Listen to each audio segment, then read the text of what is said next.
বৃত্তের প্রকৃতি ও বৃত্তের সাপেক্ষে বিন্দুর অবস্থান নির্ণয়। ধরো এই যে আমরা বৃত্তের আদর্শ সমীকরণটা পড়ছি, মনে আছে, x square plus y square plus 2gx plus 2fy plus c equal to 0। এই বৃত্তের ব্যাসার্ধ কত? Root over of g square plus f square minus C.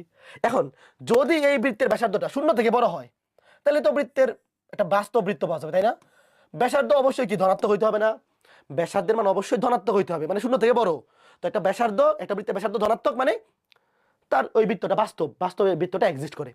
যদি বৃত্তের ব্যাসার্ধ শূন্য হয়, তাহলে এটাকে বলে বিন্দু বৃত্ত।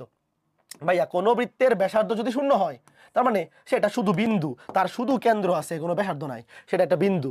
ভাইয়া প্রত্যেকটা বিন্দুকে একটা বৃত্ত চিন্তা করা যায়, সে নিজেই তার কেন্দ্র আর ব্যাসার্ধ শূন্য, বুঝছো? তো কোনো বৃত্তের ব্যাসার্ধ শূন্য হলে তাকে কি বলে? বিন্দু বৃত্ত। তার মানে প্রত্যেকটা বিন্দুকে আমরা বৃত্ত বলতে পারি, তবে বিন্দু বৃত্ত বলবো। আর যদি নেগেটিভ হয়, মানে শূন্য থেকে ছোট, তাহলে এটা কাল্পনিক বৃত্ত, এটা আসলে বাস্তবে এক্সিস্ট করে না। ভাইয়া ব্যাসার্ধ নেগেটিভ হইতে পারে না। তো কোনো বৃত্তের ব্যাসার্ধ যদি দেখো নেগেটিভ আসছে, তার মানে এটা বাস্তব বৃত্ত না, বাস্তবে এই বৃত্ত এক্সিস্ট করে না, এটা কল্পনাতে কাল্পনিকভাবে এক্সিস্ট করতে পারে, বাস্তবে এক্সিস্ট করে না।